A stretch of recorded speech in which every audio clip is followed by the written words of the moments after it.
Hi everyone, இந்த வீடியோவில் வந்து நம்ம கிரியேட் பண்ண ஆர் டவுன்லோட் பண்ண வெக்டாரை எப்படி Adobe Animate குள்ள கொண்டு வரலாம். தென் அந்த வெக்டாரை வந்து எப்படி மூவி கிளிப்பாக மாற்றி ஒர்க் பண்ணுறது, மூவி கிளிப்புடைய அட்வான்டேஜஸ் என்னென்ன இது பற்றி தான் இந்த வீடியோவில் டீட்டெயில்டாக பார்க்க போகிறோம். இந்த வீடியோவில் மூவி கிளிப்பை யூஸ் பண்ணி பேசிக்கான ஒரு அனிமேஷன் பண்ணிவிட்டு ஃபர்தராக நெக்ஸ்ட் வீடியோ நம்ம பண்ணும்போது இதையே வந்து நம்ம டெவலப் பண்ணி கொண்டு போகலாம். வாங்க ஃப்ரம் த பிகினிங் பார்க்கலாம். ஓகே, என்கிட்ட இந்த மாதிரி ஒரு வெக்டார் இமேஜ் இருக்குது. ஸோ இது ஃபுல் அண்ட் ஃபுல் பார்த்தீங்கன்னா இல்லுஸ்ட்ரேட்டர்லேயே க்ரியேட் பண்ண ஒரு ஃபைல். பட் நான் டவுன்லோட் பண்ணி இங்கே உங்களுக்காக வச்சுருக்கேன். ஸோ தனித்தனியாக இருக்கிற எலமெண்ட்ஸை ஃபஸ்ட்டு வந்து குரூப் பண்ணிங்க. எந்தெந்த எலமெண்ட்ஸ் வந்து நம்ம Adobe Animate-குள்ளே வேணுமோ அதுக்கு ஏற்ற மாதிரி குரூப் பண்ணிங்க. இப்போ வந்து பார்த்தீங்கன்னா இந்த கார் பாடி வந்து நமக்கு செப்பரேட்டாக தேவை. தென் டயர்ஸ் தேவை. தென் பாட்டமில் இருக்கிற ஷேடோ தேவை. ஸோ ஆக மொத்தம் பார்த்தீங்கன்னா இந்த சிம்பிள் ஒரு வெக்டாரில் 4 குரூப்ஸாக வந்து நம்ம மாற்றி வச்சுருக்கோம். இப்போ Adobe Animate-குள்ளே போகிறோம். ஸோ இங்கே வந்து நான் டாக்குமெண்ட் சைஸ் வந்து 1000, 280, 720 வந்து செட் பண்ணுறேன். இங்கே action script 3.0 or HTML canvas. இதை வந்து டெடிக்கேட்டடாக நீங்கள் ஒரு மூவியாக பண்ண போகிறீங்க அப்படின்னா 3.0 போகலாம். சீக்வன்ஸாலாம் எக்ஸ்போர்ட் பண்ணுறது ஈஸியாக இருக்கும். HTML கேன்வாஸ் கொடுத்து ஒர்க் பண்ணாலும் ஃபர்தராக உள்ளே போய்ட்டு மாற்றிக்க முடியும். ஸோ HTML கேன்வாஸை நான் கொடுத்துக்கிறேன். தென் நம்ம Adobe Illustratorலேருந்து காப்பி பண்ண ஒரு வெக்டாரை வந்து ஜஸ்ட் பேஸ்ட் பண்ணுறேன். Ctrl+V கொடுத்து பேஸ்ட் பண்ணுறேன். ஸோ இங்கே பேஸ்ட் பண்ணும்போது அந்த லேயர்ஸ் எல்லாமே மெயின்டைன் பண்ணணுமான்னு கேட்கும். எஸ் கொடுங்க. ஃபர்தராக ஏதாவது சேஞ்சஸ் பண்ணணும் அப்படின்னா நம்ம Adobe Animate-லேயே போய்ட்டு சேஞ்சஸ் பண்ணிக்கலாம். Adobe Animate-குள்ளே பேஸ்ட் பண்ணதுக்கப்புறம் அங்கே எப்படி நம்ம குரூப் பண்ணணுமோ அதே மாதிரி 4 குரூப்ஸாக வந்து இங்கே ப்ளேஸ் ஆகிருக்கு. ஓகேங்களா? ஸோ இப்போ இது எல்லாமே வந்து இங்கே செலக்ட் பண்ணலாம் ஆர் ட்ராக் பண்ணி இந்த 4 குரூப்ஸுமே செலக்ட் பண்ணிவிட்டு அகெயின் ரைட் கிளிக் பண்ணி கன்வெர்ட் டு சிம்பிள். இதில் வந்து 3 டைப்ஸ் இருக்கும். மூவி கிளிப் யூஸ் பண்ணிக்கலாம். ஸோ மூவி கிளிப் பண்ணும்போது பார்த்தீங்கன்னா இப்போது சிங்கிள் ஆப்ஜெக்டாக மாறி இருக்குது. எப்பவுமே சிம்பிளாக மாற்றினதுக்கப்புறம் அதை டபுள் கிளிக் பண்ணி அந்த சிம்பிள் உள்ளே போக முடியும். ஸோ ஜஸ்ட் டபுள் கிளிக் பண்ணுறேன். இப்போ பார்த்தீங்கன்னா இங்கே சீன்லேருந்து சிம்பிள்குள்ளே போயிருக்கு. ஸோ இது வந்து அகெயின் வந்து நம்ம எப்படி ஒரிஜினலாக பேஸ்ட் பண்ணுமோ அதே மாதிரி இருக்கும். இப்போ இந்த வெக்டார் இமேஜில் ஆல்மோஸ்ட் 2 டயருமே பார்த்தீங்கன்னா சேமாக தான் இருக்குது. அதனால் வந்து நான் ஒன்று டெலீட் பண்ணிடுறேன். ஒரு டயருக்கு மட்டும் நம்ம அனிமேஷன் கொடுத்தா போதும். ஸோ தென் வந்து அதை அப்படியே வந்து டூப்ளிகேட் பண்ணிக்கலாம். ஃபஸ்ட் ஒரு லேயருக்குமே ஒரு லேயருக்கு மாற்றிக்கலாம். ஸோ ஜஸ்ட் ட்ராக் பண்ணி செலக்ட் பண்ணுங்கள். ரைட் கிளிக் பண்ணி டிஸ்ட்ரிபியூட் டு லேயர்ஸ். ஸோ இப்போ என்ன ஆகும்னா ஒரிஜினல்லேருந்து ஒரு எலமெண்ட்டும் ஒரு லேயருக்கு போய்டும். ஸோ ஒரிஜினல் ஒன்று டெலீட் பண்ணிடுறேன். இங்கே எம்டியாக தான் இருக்குது. ஸோ இதுக்கு வந்து ஜஸ்ட் நேமிங் பண்ணிக்கலாம். இதுக்கு வந்து ஷேடோ. இப்போ இந்த ஒரு டயர் இருக்கு இல்லையா, இதுக்கு மட்டும் அனிமேஷன் கொடுக்க போகிறோம். இதை வந்து அகெயின் வந்து சிம்பிளாக மாற்றுறோம். Convert to simple, movie clip. ஏன் அகெயின் மூவி கிளிப்பில் போய்ட்டு அனிமேட் பண்ண போகிறோம் அப்படின்னா ஒரு சிங்கிள் கேரக்டர் ஆர் சிங்கிள் சப்ஜெக்ட்டுக்கு வந்து மல்டிபிள் அனிமேஷன் இருக்குது அப்படின்னா ஸோ டெஃபினட்டாக வந்து மூவி கிளிப்பில் தான் வந்து ஒர்க் பண்ணணும். ஃபார் எக்ஸாம்பிள் இந்த கார் பார்த்தீங்கன்னா ரைட் டு லெஃப்ட் போகணும், சேம் டைம் வந்து வீலை வந்து ரொட்டேட் ஆகணும். ஸோ ஒரே டைமில் 2 ஆக்ஷன் நடக்குது. ஓகேங்களா? ஸோ அதுக்காக தான் வந்து நம்ம அகெயின் வந்து மூவி கிளிப்பில் வந்து போகிறோம். ஸோ ஜஸ்ட் டபுள் கிளிக் பண்ணுங்கள். ஸோ இங்கே என்ன பண்ணுறோம் அப்படின்னா ரைட் கிளிக் பண்ணி கிரியேட் கிளாசிக் ட்ரெயின் கொடுக்குறேன். இந்த இடத்த பார்த்தீங்கன்னா இப்போ எந்த ஆக்ஷனுமே இல்லை. இன்பிட்வீனில் நீங்கள் ஏதாவது ஒரு இடத்த செலக்ட் பண்ணிட்டு இந்த வீல் வந்து எந்த டைரெக்ஷனில் ரொட்டேட் ஆகணும்.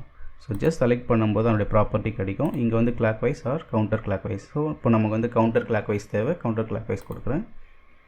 எத்தனை டைம் வந்து ரொட்டேட் ஆகணுன்றதை டிசைட் பண்ணிக்கலாம். ஸோ ஜஸ்ட் எவ்வளோ ஃப்ரேம்ஸ் வரைக்கும் வேணுன்றதை வந்து இன்சர்ட் கீ ஃப்ரேம் கொடுத்தீங்க அப்படின்னா அவ்வளோ ஃப்ரேம்ஸ் வரைக்கும் நமக்கு இந்த ரொட்டேஷன் அனிமேஷன் கிடச்சிடும். ஸோ ஜஸ்ட் இப்போ நான் என்டர் பண்ணுறேன்.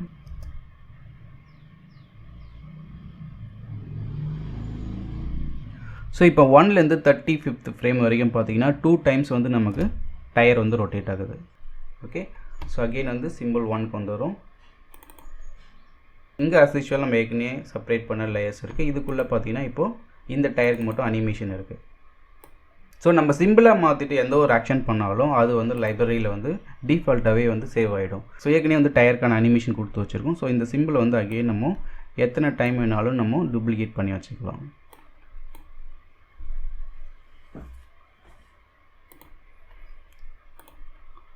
ஸோ இப்போ பப்ளிஷ் பண்ணி பார்த்தீங்க அப்படின்னா ஸோ ஒன்ஸ் ஒரு ஆக்ஷன் செட் பண்ணிட்டு அதை எத்தனை டைம் நம்ம யூஸ் பண்ணுறோமோ அதே ஆக்ஷன் வந்து ரெஃப்ளெக்ட் ஆகும். ஸோ இதை டெலீட் பண்ணிடலாம்.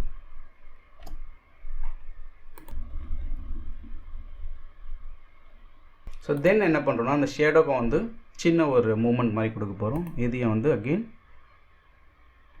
convert to symbol, move clip, again just double click. இங்கே போயிட்டு சின்ன ஒரு மூமெண்ட் மாதிரி கொடுக்கலாம். create classic twin, insert keyframe, in between la again insert keyframe.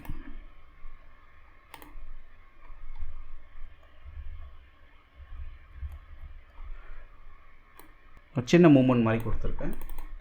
So இப்போ டயருக்கான அனிமேஷன் உள்ள தனியாக இருக்குது அண்ட் ஷேடோக்கான அனிமேஷன் தனியாக இருக்குது. சேமே வந்து உங்களுக்கு காருடைய பாடிக்கு ஒரு சின்ன ஜர்க் மாதிரி கொடுக்கணும் அப்படின்னாலும் கொடுத்துக்கலாம். இப்போ நம்ம அனிமேஷன் எல்லாமே ஒரே இடத்த ஆக்ஷனாக இருக்குது. அதுக்கப்புறம் வந்து ஜஸ்ட் அகெயின் நான் சீனுக்கு வந்துடுறேன். ஸோ இப்போ எல்லாமே மூவி கிளிப் உள்ள ஒர்க் பண்ணிக்கிறதுனால இந்த மெயின் சப்ஜெக்ட் வந்து நம்ம பொசிஷன் எங்கே வேணாலும் மாற்றிக்கலாம். ஸோ இங்கே என்ன பண்ணணும்னா கிரியேட் கிளாசிக் ட்வின் கொடுக்குறேன் and insert keyframe. So 75th frame வரும்போது ஜஸ்ட் லைட்டாக மூவ் பண்ணி நான் இங்கே வைக்கிறேன். ஸோ 70th ஃப்ரேம் வரும்போது நான் மூவ் பண்ணி இங்கே வைக்கிறேன். இந்த ஃப்ரேம்ஸ் வந்து நம்ம எப்படி கால்குலேட் பண்ணோம் அப்படின்னா, ஏற்கனவே வந்து நம்ம இது உள்ள ஒர்க் பண்ணிக்கிறது பார்த்திங்கன்னா 35 ஃப்ரேம்ஸ் வரைக்கும் வச்சோம்.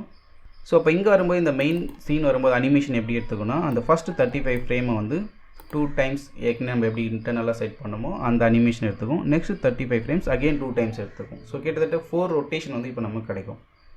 ஸோ பப்ளிஷ் பண்ணிட்டு நம்ம ப்ரிவியூவில் பார்க்கலாம்.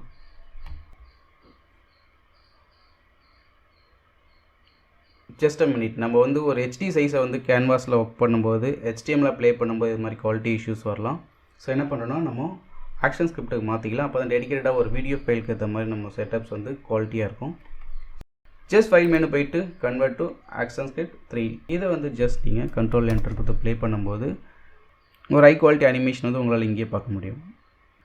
ஸோ இந்த வீடியோவில் வந்து எப்படி ஒரு வெக்டார் இமேஜ் உள்ள இம்போர்ட் பண்ணி மூவி கிளிப்பாக மாற்றலாம், மூவி கிளிப்போட அட்வான்டேஜஸ் என்னென்ன இது எல்லாமே லேர்ன் பண்ணியிருப்பீங்கன்னு நினைக்கிறேன். நெக்ஸ்ட் டாப்பிக்கில் மீட் பண்ணலாம். ஸோ நம்ம வீடியோ உங்களுக்கு பிடிச்சிருக்கு அப்படின்னா நம்ம சேனலை சப்ஸ்கிரைப் பண்ணிட்டு ஃபாலோ பண்ணுங்கள், சப்போர்ட் பண்ணுங்கள். Thank you so much. பாய்.